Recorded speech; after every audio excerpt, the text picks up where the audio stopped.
नमस्कार। जैसा कि विदित है, कोविड-19 के कारण शैक्षणिक संस्थाएं बंद हैं, जिस कारण से अध्यापन कार्य ऑनलाइन कराया जा रहा है।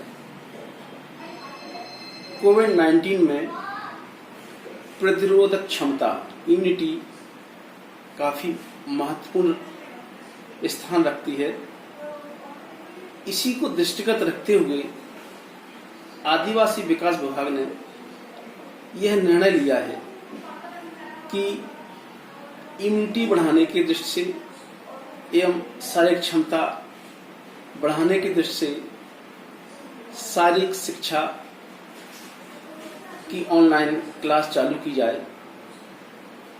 इसी क्रम में आदेश प्रसारित किए गए हैं।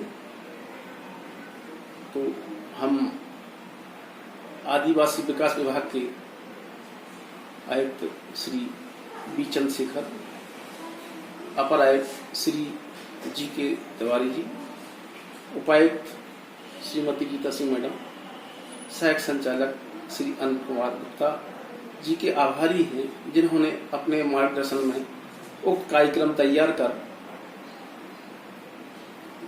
स्वीकृति प्रदान की है। छात्र हित को ध्यान में रखते हुए प्रदेश के समस्त संभागीय उपायुक्त, सहायक आयुक्त, सहायक संचालक, प्राचार्यगण, कोच एवं पीटीआई से अपेक्षा है कि वह इस कार्यक्रम को सफलतापूर्वक अपना योगदान करेंगे। ऑनलाइन खेलकूद कार्यक्रम में खेलकूद अन्वेषकों को प्रणाम। आयुक्त आदिवासी विकास मध्य प्रदेश भोपाल के निर्देशानुसार राज्य क्रीड़ा अधिकारी श्री जे.एस. साहू के प्रेरणा से प्रदेश के 22 जिलों में स्थित 2356 हाई स्कूल, 1874 हाई सेकेंडरी विद्यालयों में हमारे पीटीआई क्रीड़ा प्रभारियों के व्हाट्सएप ग्रुप से विधा विशेषज्ञों द्वारा निर्मित खेलकूद, योगा, स्वास्थ्य, शारीरिक शिक्षा, खेल के नियम, रिकॉर्ड तालिका से संबंधित वीडियो भोपाल से उपलब्ध कराए जाएंगे, जो खिलाड़ियों के खेल के मानक स्तरों को सुधार में अहम भूमिका होगी। प्रदेश के समस्त डीएसओ जो कार्यक्रम की सफलता में अपनी भूमिका महत्वपूर्ण अदा करेंगे। धन्यवाद। जय हिंद। प्रिय विद्यार्थियों, वर्तमान में उत्पन्न कोविड-19 की परिस्थितियों के कारण हम हमारे विद्यालय नहीं पहुंच पा रहे हैं। विद्यालय नहीं पहुंच पाने के कारण जो विद्यालयों में हमारे विभाग की ओर से खेलकूद गतिविधियां संचालित होती थी, उसमें भी हम सभी सम्मिलित नहीं हो पा रहे हैं। जब खेलकूद की गतिविधियों में हम सम्मिलित नहीं हो पा रहे हैं, तो सीधे सीधे कहीं ना कहीं हम हमारे स्वास्थ्य के प्रति गैर जिम्मेदार भी हो रहे हैं। इसी बात को ध्यान रखते हुए आयुक्त आदिवासी विकास मध्य प्रदेश द्वारा आप सभी विद्यार्थियों के लिए डिजी लैब के माध्यम से खेलकूद की गतिविधियों के उन्नयन हेतु और विद्यार्थियों के स्वास्थ्य को बढ़ावा देने के उद्देश्य से यह खेलकूद का डिजी लैब के माध्यम से प्रोग्राम चलाया जा रहा है। आइए आज हम इसी कार्यक्रम में एक विशेष खेल पुरस्कार के बारे में चर्चा करेंगे।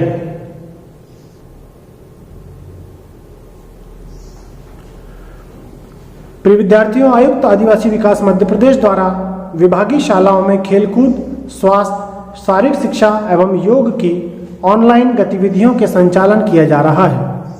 इस हेतु सभी विद्यार्थियों को उनके स्वास्थ्य के प्रति प्रोत्साहित करने एवं खेलकूद की गतिविधियों को बढ़ावा देने हेतु नियमित वीडियो एवं अध्ययन सामग्री पोस्ट की जा रही है, जिससे विद्यार्थी उत्तम स्वास्थ्य एवं उत्तम रोग प्रतिरोधक क्षमता को प्राप्त करें। आज इसी में हम बात करेंगे हमारे देश में संचालित होने वाले खेल पुरस्कार के बारे में। प्रिय विद्यार्थियों, वैसे तो हम सभी ने खेलों में अनेक प्रकार के पुरस्कार प्राप्त किए होंगे। इन पुरस्कारों के बारे में चर्चा करें तो मोहल्ले में जब हम छोटे छोटे खेल खेलते हैं और जीतते हैं तो हमारे साथीगण हमारे लिए तालियां बजाकर वह भी हमें एक प्रकार का पुरस्कार देते हैं। हमारे विद्यालयों में असेंबली के दौरान जब किसी शिक्षक द्वारा हमारे नाम को लेकर यह विद्यार्थियों को बताया जाता है कि इन्होंने यह प्रतियोगिता में प्रथम स्थान प्राप्त किया है, और जब बच्चे हमारे लिए तालियां बजाते हैं तो वह भी एक प्रकार का पुरस्कार है। जब हम 15 अगस्त 26 जनवरी में स्थानीय स्तर जिला स्तर पर कोई अवार्ड, कोई पुरस्कार, कोई मेडल या प्रमाण पत्र हमारे अतिथियों से प्राप्त करते हैं, वह भी एक प्रकार का प्रोत्साहन पुरस्कार होता है। प्रदेश स्तर पर भी अनेकों प्रकार के पुरस्कार दिए जा रहे हैं। हमारे विभाग द्वारा इसी अनुक्रम में जो खेल छात्रवृत्ति प्रतिभावान खिलाड़ियों को दी जा रही है, वह भी एक प्रकार का प्रदेश स्तर का पुरस्कार है। आज हम बात करेंगे हमारे देश में कौन कौन से खेल पुरस्कार संचालित हैं नेशनल स्पोर्ट्स अवार्ड्स के बारे में। प्रिय विद्यार्थियों, देश में खेलों के विकास हेतु प्रतिभावान खेल हस्तियों को उनकी उपलब्धियों हेतु सम्मान देने के लिए देश में स्वास्थ्य, खेल और खेल के महत्व के विषय में जन जागृति लाने हेतु नागरिकों को प्रोत्साहित करने के लिए, जिससे वे खेलकूद गतिविधियों को अपने दैनिक जीवन में शामिल करें, स्पोर्ट्स फॉर ऑल और स्पोर्ट्स फॉर एक्सीलेंस को बढ़ावा देने हेतु खेल के क्षेत्र में खिलाड़ियों और कोच के रूप में उनकी उपलब्धियों और योगदान हेतु उनका सम्मान करने हेतु ऐसे कई उद्देश्यों को लेकर यह खेल पुरस्कार प्रारंभ किए गए हैं। इन खेल पुरस्कारों में जो हमारे देश में महत्वपूर्ण खेल पुरस्कार हैं, राजीव गांधी खेल रत्न पुरस्कार, अर्जुन पुरस्कार, ध्यानचंद पुरस्कार, द्रोणाचार्य पुरस्कार, तेंजिंग नोर्गे पुरस्कार, मौलाना अबुल कलाम आजाद ट्रॉफी इत्यादि। सबसे पहले बात करेंगे राजीव गांधी खेल रत्न पुरस्कार की। प्रिय विद्यार्थियों, राजीव गांधी खेल रत्न पुरस्कार किसी खिलाड़ी द्वारा पुरस्कार दिए जाने वाले वर्ष से 4 वर्षों में खेल के क्षेत्र में शानदार और सबसे उत्कृष्ट प्रदर्शन के लिए दिया जाता है। इसकी शुरुआत 1991-92 में हुई है। इसके अंतर्गत 7.5 लाख रुपए की राशि खिलाड़ी विजेता को दी जाती है। राजीव गांधी खेल रत्न पुरस्कार भारत के स्वर्गीय प्रधानमंत्री राजीव गांधी जी की याद में प्रदान किया जाता है। यह पुरस्कार भारत में सर्वोच्च पद का राष्ट्रीय खेल पुरस्कार है। वर्ष 1991 में इसकी शुरुआत हुई। यह पुरस्कार खिलाड़ियों के मनोबल और आत्मविश्वास को बढ़ावा देने के लिए दिया जाता है।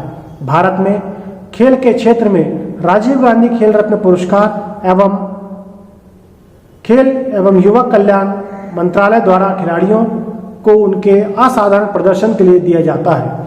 वर्ष 2004 तक इस पुरस्कार के प्राप्तकर्ताओं को 5 लाख रुपए नगद दिया जाता था, जो वर्ष 2005 में बढ़ाकर 7.5 लाख रुपए कर दिया गया। खिलाड़ियों को नगद पुरस्कार के साथ साथ एक पदक और प्रमाण पत्र दिया जाता है। अर्जुन पुरस्कार उन खिलाड़ियों को दिए जाते हैं जिन्होंने पिछले 4 वर्षों में अंतर्राष्ट्रीय स्तर पर असाधारण प्रदर्शन किया हो तथा नेतृत्व, खेल कौशल और अनुशासन की भावना का भी प्रदर्शन किया हो। साधारणतः एक वर्ष में 15 से अधिक यह पुरस्कार नहीं दिए जाते हैं। प्रत्येक खेल के लिए एक और शारीरिक रूप से विकलांग खेलों के लिए कम से कम एक पुरस्कार दिए जाते हैं। इसकी शुरुआत 1961 में हुई। इसके अंतर्गत 5 लाख रुपए विजेता खिलाड़ियों को दिए जाते हैं। खेल एवं युवा मंत्रालय द्वारा प्रदत्त अर्जुन पुरस्कार भारत में सबसे पुराना राष्ट्रीय खेल पुरस्कार है। जिसे वर्ष 1961 में प्रारंभ किया गया। यह पुरस्कार किसी ऐसे व्यक्ति को दिया जाता है जिसने लगातार 4 वर्षों के लिए राष्ट्रीय और अंतर्राष्ट्रीय खेलों जैसे ओलंपिक, एशियाई खेलों और राष्ट्रमंडल खेलों में उत्कृष्ट प्रदर्शन दिखाया हो। इस पुरस्कार का नाम अर्जुन के नाम पर रखा गया, जो महाभारत के समय के एक प्रसिद्ध तीरंदाज थे। अर्जुन पुरस्कार के सभी प्राप्तकर्ताओं को अर्जुन की कांस्य की प्रतिमा और 5 लाख रुपए नगद पुरस्कार के साथ एक स्क्रॉल सूची पत्र दिया जाता है। ध्यानचंद पुरस्कार उन खिलाड़ियों के लिए है जिन्होंने अपने प्रदर्शन से खेलों में योगदान दिया और सक्रिय खेल कैरियर से रिटायरमेंट के बाद भी खेल को बढ़ावा देने में योगदान जारी रखा है। इसकी शुरुआत 2002 में हुई। इसके अंतर्गत 5 लाख रुपए विजेता को दिए जाते हैं। ध्यानचंद पुरस्कार, जिसे आधिकारिक तौर पर खेल और खेलों में लाइफ टाइम अचीवमेंट के लिए दिया जाता है, ध्यानचंद पुरस्कार के रूप में जाना जाता है, जो खेल के क्षेत्र में आजीवन उपलब्धि के रूप में एक सर्वोच्च पुरस्कार है। इस पुरस्कार का नाम मेजर ध्यानचंद के नाम पर रखा गया है, जो न केवल भारतीय सेना में एक सैनिक थे, बल्कि वह एक भारतीय फील्ड हॉकी खिलाड़ी भी थे, जिन्होंने अपने 20 वर्षों के हॉकी कैरियर में 1000 से अधिक गोल किए। वर्ष 2002 में स्थापित यह पुरस्कार सालाना खेल एवं युवा मंत्रालय द्वारा प्रदान किया जाता है। इस पुरस्कार के प्राप्तकर्ताओं को उनके सक्रिय खेल कैरियर और सेवानिवृत्ति के बाद दोनों में उनके योगदान के आधार पर चुना जाता है। ध्यानचंद पुरस्कार विजेताओं को एक पदक और प्रमाण पत्र के साथ 5 लाख रुपए का नगद पुरस्कार दिया जाता है। द्रोणाचार्य पुरस्कार उन खेल प्रशिक्षकों के लिए जिन्होंने खिलाड़ियों या उनके टीमों को सफलतापूर्वक प्रशिक्षित किया है और उन्हें अंतर्राष्ट्रीय प्रतियोगिताओं में उत्कृष्ट परिणाम प्राप्त करने में सक्षम बनाया है। इसकी शुरुआत 1985 में हुई। इसके अंतर्गत 5 लाख रुपए की राशि विजेता को दी जाती है। प्रिय विद्यार्थियों, हर सफल छात्र के पीछे हमेशा एक उल्लेखनीय शिक्षक और उसकी उपासना होती है। खेल में कोच के योगदान को पहचानने के लिए भारत सरकार ने द्रोणाचार्य पुरस्कार देने का फैसला किया, जिसे द्रोणाचार्य के नाम पर रखा गया है, जो कि एक असाधारण गुरु थे जिन्होंने पांडवों को प्रशिक्षित किया था। यह पुरस्कार आमतौर पर उन कोच को दिया जाता है जिन्होंने प्रतिष्ठित राष्ट्रीय और अंतर्राष्ट्रीय खेल आयोजनों में पदक विजेताओं को प्रस्तुत किया है। तेंजिंग नोर्गे पुरस्कार, प्रिय विद्यार्थियों, जल, थल और वायु में एडवेंचर खेलों में विशिष्ट उपलब्धि हासिल करने वालों को 3 श्रेणियों में तथा एक पुरस्कार लाइफ टाइम अचीवमेंट के लिए दिया जाता है। इसकी शुरुआत 1993 में हुई, जिसके अंतर्गत 5 लाख रुपए की राशि विजेता को दी जाती है। यह पुरस्कार साहसिक कार्यों में रोमांच, युवाओं में सहन शक्ति की भावना विकसित करने के लिए प्रोत्साहन देने, जोखिम उठाने, टीम वर्क में सहयोग देने और चुनौतीपूर्ण परिस्थितियों में त्वरित, एकदम तैयार और प्रभावी प्रतिक्रिया और साहसिक गतिविधियों में के बारे में जानकारी प्राप्त करने के लिए युवा लोगों को प्रोत्साहन उपलब्ध कराने जैसे क्षेत्रों में अर्जित उपलब्धियों को मान्यता देने के लिए प्रतिवर्ष दिए जाते हैं।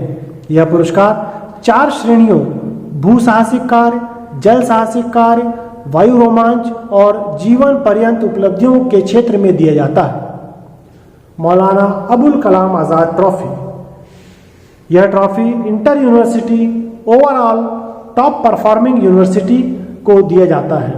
अंतर विश्वविद्यालयीन टूर्नामेंट्स में संपूर्ण शीर्ष प्रदर्शन करने वाले विश्वविद्यालयों को यह पुरस्कार दिया जाता है, जिसके अंतर्गत प्रथम स्थान प्राप्त विश्वविद्यालय को 10 लाख रुपए, द्वितीय स्थान को 5 लाख रुपए और तृतीय स्थान को 3 लाख रुपए दिए जाते हैं, जिसकी शुरुआत हमारे देश में 1956-57 में हुई है। मौलाना अबुल कलाम आजाद ट्रॉफी अंतर विश्वविद्यालयीन टूर्नामेंट्स में समग्र प्रदर्शन करने वाले विश्वविद्यालय को प्रदान की जाती है। देश के पहले शिक्षा मंत्री मौलाना अबुल कलाम आजाद के नाम पर केंद्रीय खेल मंत्रालय हर साल यह अवार्ड विश्वविद्यालयों को प्रदान करता है। यह ट्रॉफी प्रथम, द्वितीय एवं तृतीय स्थान प्राप्त विश्वविद्यालयों को प्रदान की जाती है।